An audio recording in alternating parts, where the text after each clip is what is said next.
Hey there, I'm Mattea Roach. Welcome to Bookends.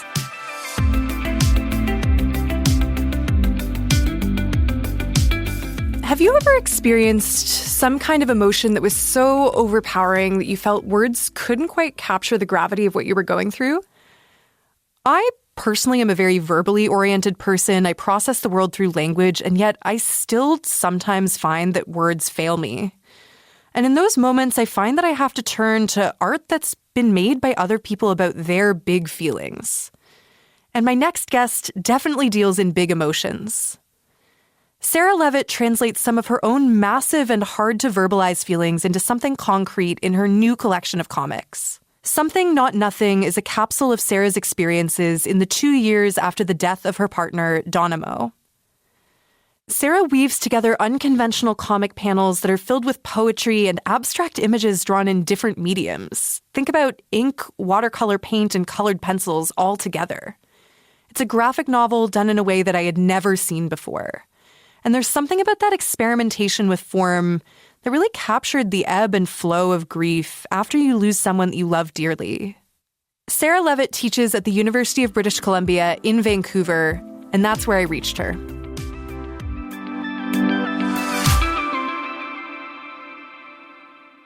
Just a note to listeners before we begin, our conversation today deals with medical assistance in dying, so please listen with care.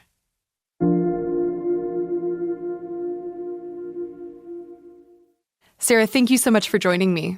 Thank you so much for having me. I talked a little bit in the introduction about the approach that you use to tell your story in this book, which I found really interesting and unlike anything I'd seen in other graphic novels I'd read, even about grief. But before we get into the form of the novel, I want to understand a little bit what was going through your mind in those early days of grieving, because in the preface, you describe these comics as kind of a travel diary, which was an interesting framing. What do you mean by travel diary?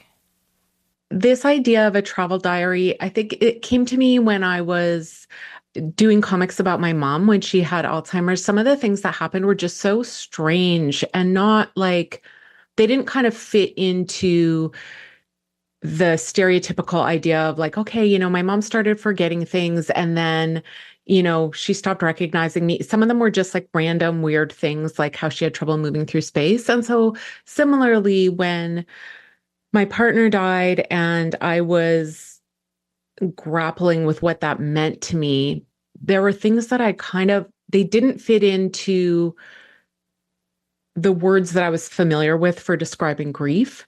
They were stranger. And so I wanted to try to tell other people what it was like. Yeah. So I thought of this idea of a travel diary. A lot of the time, my journey in those first 2 years especially felt like I was in this whole new physical space. I was in a new geographical location without my partner. And I was kind of reporting back to the people that I knew. Yeah, like dispatches from the front lines almost. Right, this is what it's like to be me right now. I want to ask, about how grief manifested for you, because there's this real non-linearity to the way that you tell your grief journey, even though you're moving forward chronologically in time. Yeah, it's a whole mix of things. I think overall, I do think there's in some ways a linear progress. So for example, now it's been 4.5 years since my partner died, and I'm definitely in a different stage. The grief doesn't feel as intense. It doesn't define my life anymore. It doesn't get in the way of me getting up in the morning or making it through the day. So there's that kind of progression. I think for most people, your grief becomes more manageable. But I think that the time right after somebody dies or after whatever kind of huge loss is less straightforward. So yeah, I think that in a way, even though I was making the comics over a period of time, there were periods of time, say a year after her death, where I was more disoriented maybe than in the first little while after her death. There were things that would kind of catch me off guard. I'd be going out about my day and thinking, oh, I'm having a pretty good day. I'm like making it through the day. And then all of a sudden, like I'd see something that reminded me of her or kind of remember something, and I'd be thrown back into this less less narrative Hmm. state of being, maybe. Hmm. Yeah, what you're describing, I've definitely had that experience in grief of like you're having a day that's so good that you forget. And that moment of, I want to speak with this person who was so important to me to tell them about this good day that I'm having, and then it all kind of comes crashing down. Or you get one of those notifications that's like, Facebook has a memory for you. Oh my God. Just the worst. We've been talking about grief, and it's impossible to speak about grief, I think, without speaking about the person or the event that generates that grief. And the subtitle of your book is actually a story of grief and love, which I felt was so beautiful.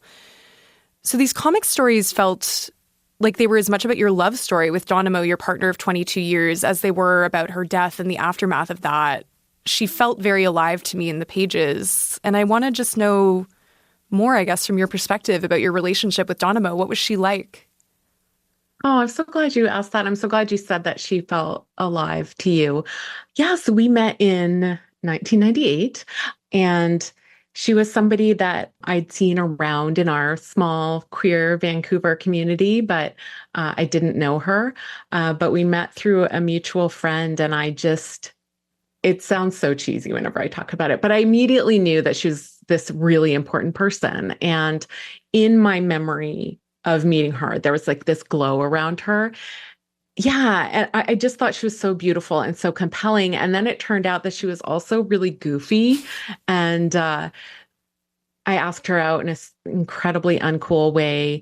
And we went out for dinner. And I really didn't expect her to be kind of this, I don't know, funny and nerdy and a little bit awkward. And yeah, we were together for 22 years, which just seems like a really long time, which I guess it is a really long time. And so in a lot of ways, I feel like I really grew up with her. As a teenager, she had started having chronic pain. She had fibromyalgia. So she was kind of one of the few people who was actually diagnosed by a doctor with fibromyalgia in the 80s when, I mean, there's still a lot of skepticism around fibromyalgia and related conditions, but definitely at that time. And then different things happened over her life, and she lived with kind of constant, quite high levels of pain. So that was part of our relationship as well, was navigating that. Yeah, she was an artist. She made horrible puns all the time.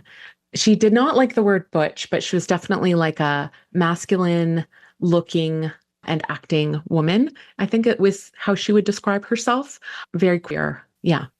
Yeah. Yeah. She rode a motorcycle until she couldn't anymore. Things like that. You spoke about, the chronic pain that Donamo experienced from the time that she was quite young, and she had these injuries from car crashes, these illnesses that were, not as a result of anything that happened to her, that were just misfortune. Mm-hmm. And you became this caregiver for her in the later part of your relationship. And we see some of that in your work, grappling with she needs to be carried outside to be able to enjoy the sun on her face, and being not strong enough to carry her out. And like, these were some of the most wrenching parts of the book for me. What compelled you to choose to share moments like that? I would say that it was so much a part of the end of her life, was getting to this point where she had had chronic pain for so long that I think she had developed all these ways of managing it and managing how she moved through the world and how she got through each day. And the end came when she couldn't do that anymore. So like moments like, realizing that if she continued to live, she would basically be in her bed all the time. And so being outside was incredibly important to her. And so one of the most important parts of our day in the last weeks of her life was that her friend River would come over in the afternoon, carry Donamo downstairs and out to our patio. And either she'd stay with her or she'd go and come back a few hours later to carry her back upstairs. And so that was really important to me because it was such a central thing for Donamo. It was really, she was always very good at kind of finding joy, even in these really unbearable times. And so she'd be like, look at all the crows flying across the sky. Look at the flowers that have come out. And it was also important to me because I felt so much sadness and disappointment in myself that I couldn't carry her up and down the stairs. And I thought of myself as very strong and kind of able to deal with things. And so that was, I don't know, it just stuck with me. Like I really didn't like it. Yeah. I mean, there's so many different kinds of strength, right? There's the physical strength to be able to lift somebody up and down the stairs. There's the emotional strength to just be present during those times where they need to be lifted up and down the stairs, which is also definitely a kind of strength that I feel like we don't necessarily always give the same weight as that like much more obvious literal kind of strength. But yeah, it's interesting, hearing you speak about what that felt like as a caregiver. One thing that's very central to this work and to the story of Donamo's death is that Donamo actually opted to pursue medical assistance in dying. And so you knew exactly how and when she was going to die, which is not the kind of conventional grief narrative, I think, that I've seen. It's a very new way to die and new for us to be able to speak about it. What was that experience like? Yeah, I mean, that is still something I'm figuring out. The way I think about it is there's very few people who know the exact time and way they're going to die.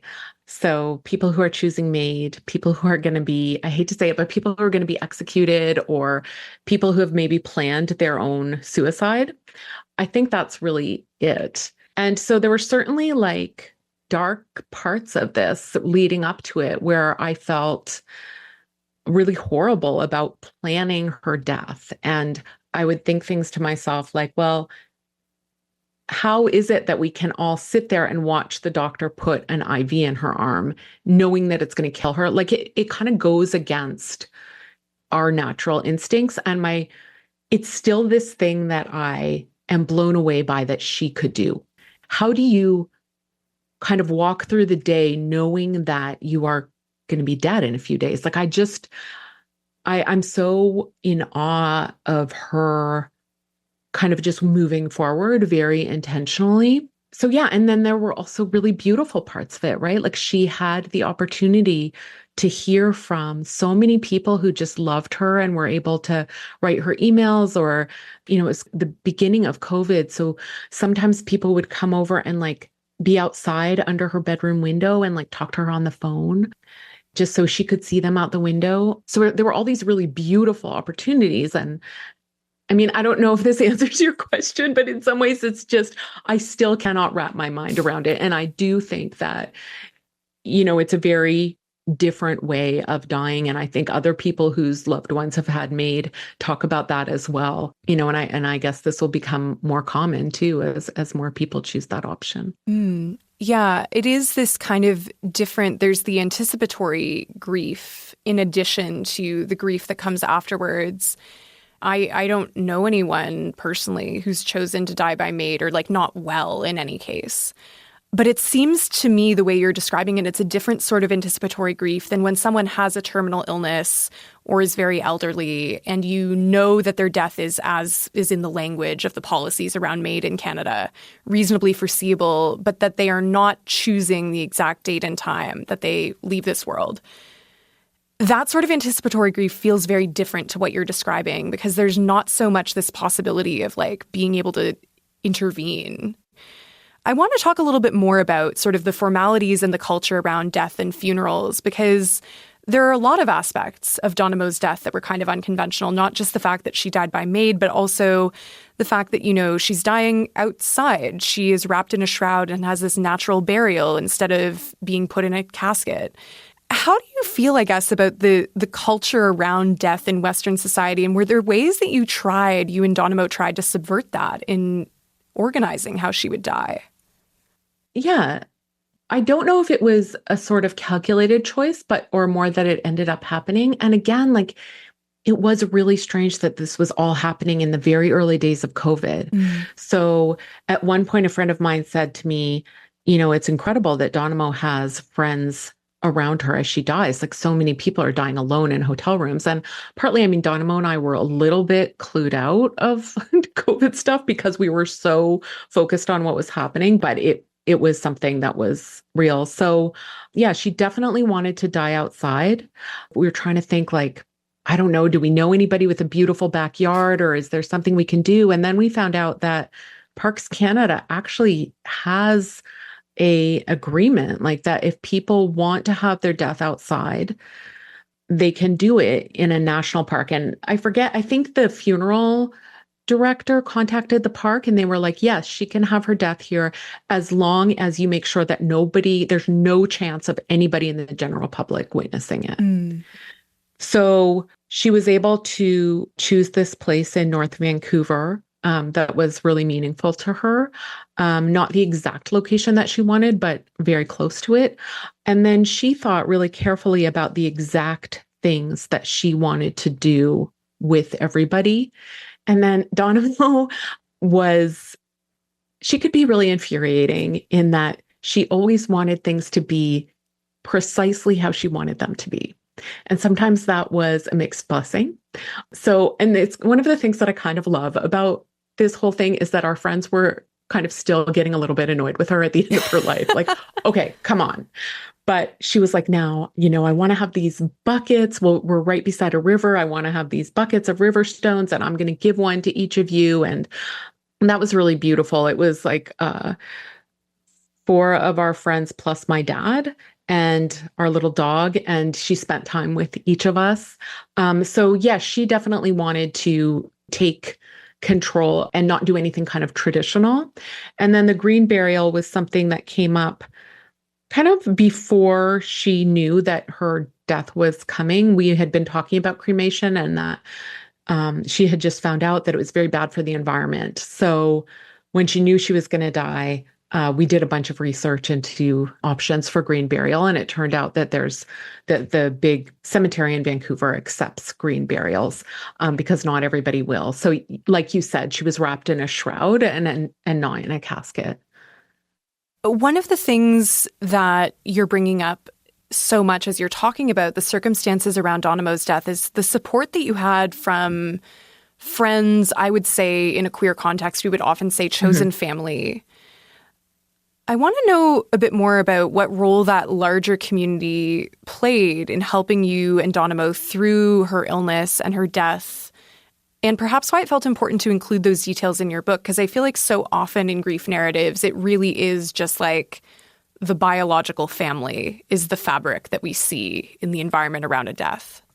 One of the things that I really noticed around her death was that I got so much attention as the person grieving, and the people who were her very close friends who desperately missed her, they're not as recognized. There's not as much recognition for the loss of a friend. And I hope that that's changing a little bit. She had a great relationship with her biological family, but she didn't spend a lot of time with them. And so, yeah, these were people that came over and made us food and did the dishes and sat with Donomo. There were things that I could not stand to do with her that other people did. So when we decided to let people know that she was dying, she got a lot of emails, and she wanted to read them all and respond to as many of them as she could. And for whatever reason, I couldn't bear to sit and do that with her. So our friends did it.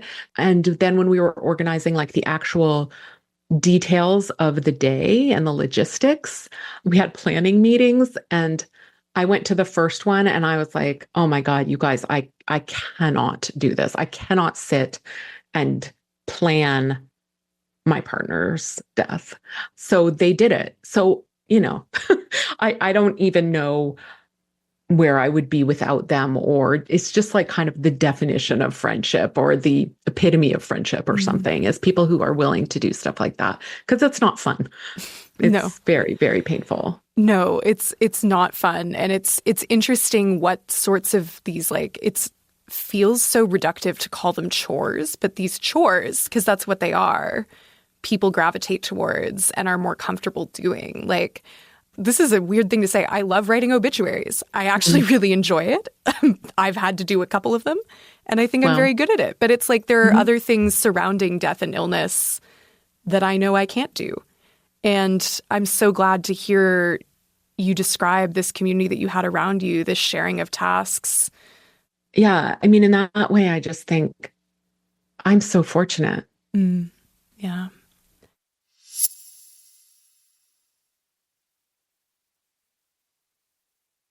I found in preparation for this interview, I was trying to think of how to describe something not nothing and the style of art. You know, this is a radio program. I can't put up slides and show people what the art is to sort of fill in the gaps where language fails. If you're imagining a listener, someone who's sitting down in their kitchen listening to the radio, or they have their earphones in, they're listening to this as a podcast, and they haven't seen this book, how would you describe the style of the art in something not nothing to that person? Oh, that is an amazing question. I think maybe the best way would be kind of talking about how I made the pages. So the way a lot of the pages look, a lot of them are 12 panels. So that means that there's 3 rows of 4 panels. Imagine 12 rectangles about the same size in 3 rows. And the outlines of those panels are drawn in black ink, and they're often quite uneven. They're not straight lines. So I would make those panels first. And this is true not for all of them, but for a lot of pages. I would draw the panels first.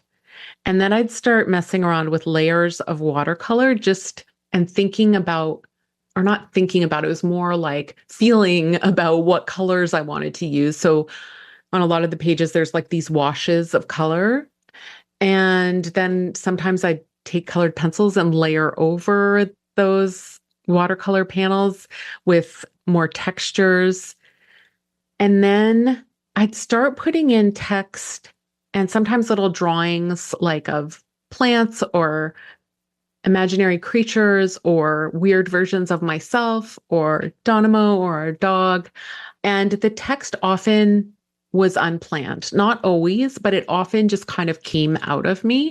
So if you were looking at a page, you might see like these kind of wonky panels full of layers of watercolor and colored pencils and these weird little creatures and weird little textures and fragments of text.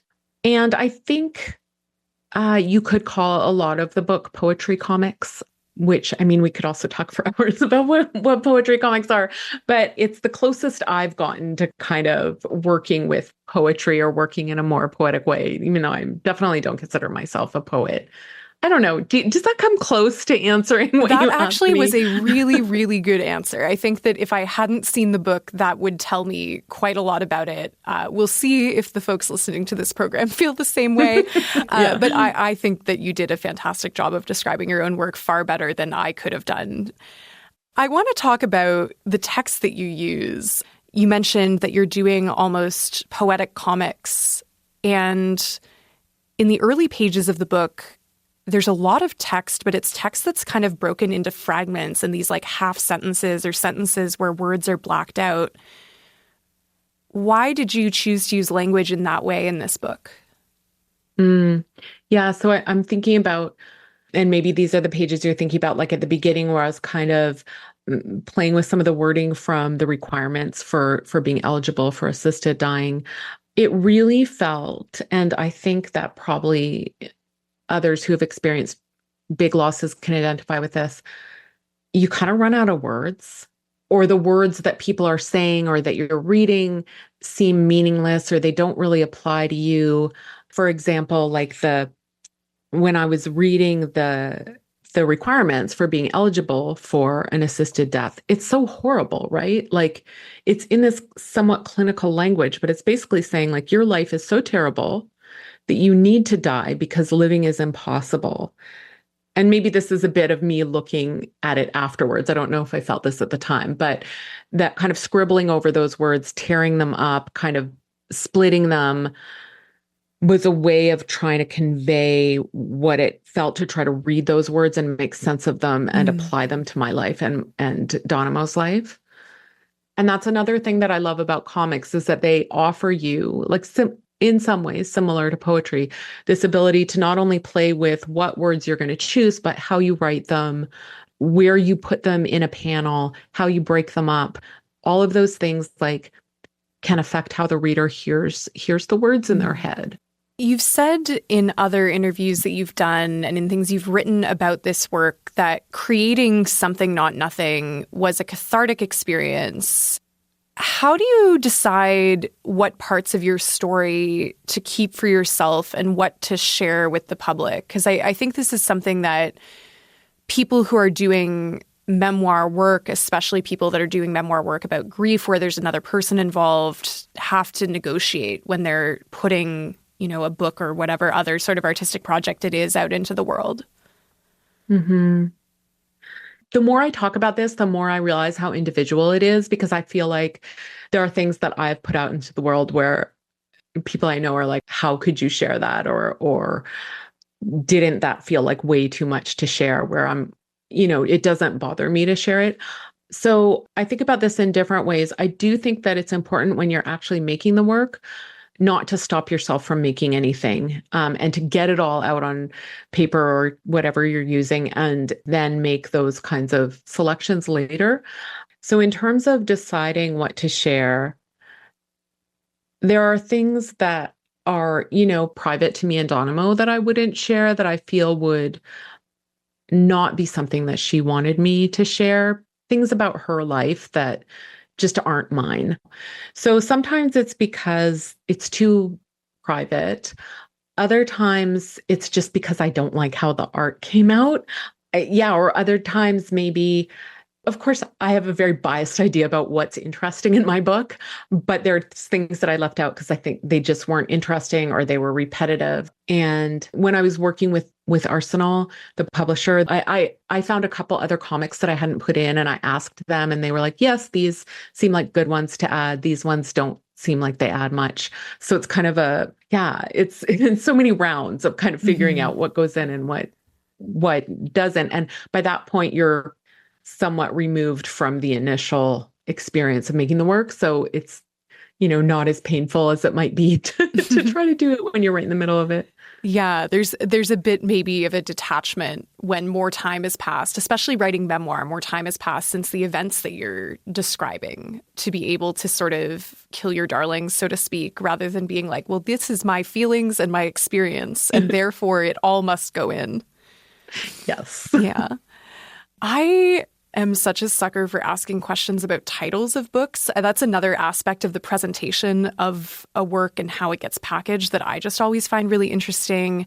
And I love when the title of a work is explained within it somewhere, shows up. And that happens in your work, where towards the end, you're talking about this essay that you find by a rabbi about the concept of olam haba, which is to do with this idea of something not nothing.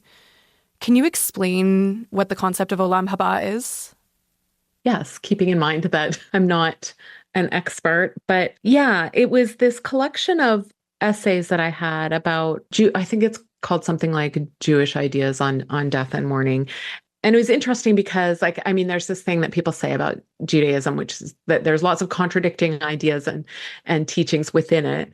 And this book is a great example of it because it has essays from rabbis who completely disagree with each other. But this particular rabbi, Mark Gelman, was talking about how he was taught in rabbinical school and being educated as a religious Jew that there's nothing after death, which is certainly what my parents brought me up to believe. They were not religious Jews, but they definitely just didn't feel like there was heaven or hell or anything. And Rabbi Gelman talks about how the longer that he worked with dying people, the less he was able to believe that. I think part of that was about wanting to comfort people, but it was also just his gut feeling was that people were going somewhere when they left. He didn't know what it was, but he had this passage, which at the time I almost had by heart, but about he says something like, I don't know for sure what happens after we die, but I know that there's something not nothing. Donamo and I both loved that essay and read it a lot. And the more time that passed after her death, the more I realized that I needed to have something, not nothing after her death, and that I had been really scared that there would be nothing, but there was actually something. So I can't tell you when exactly I decided that would be the proposed title. But by the time I had collected my stuff together to give to my agent, I was proposing that for a title. And it was I loved reading that at the end of your work. I felt like it was such a beautiful grace note to kind of end the book on. Sarah, I want to thank you so much for sharing your work with me, for sharing your stories about Donamo. The weird thing about doing this radio program is that this is going to go to air quite a while after we're having this conversation. But we're talking in the midst of the high holidays. So Happy New Year, and may Donamo's memory be a blessing. Thank you so much for chatting with me today. Thank you so much. It's been a pleasure.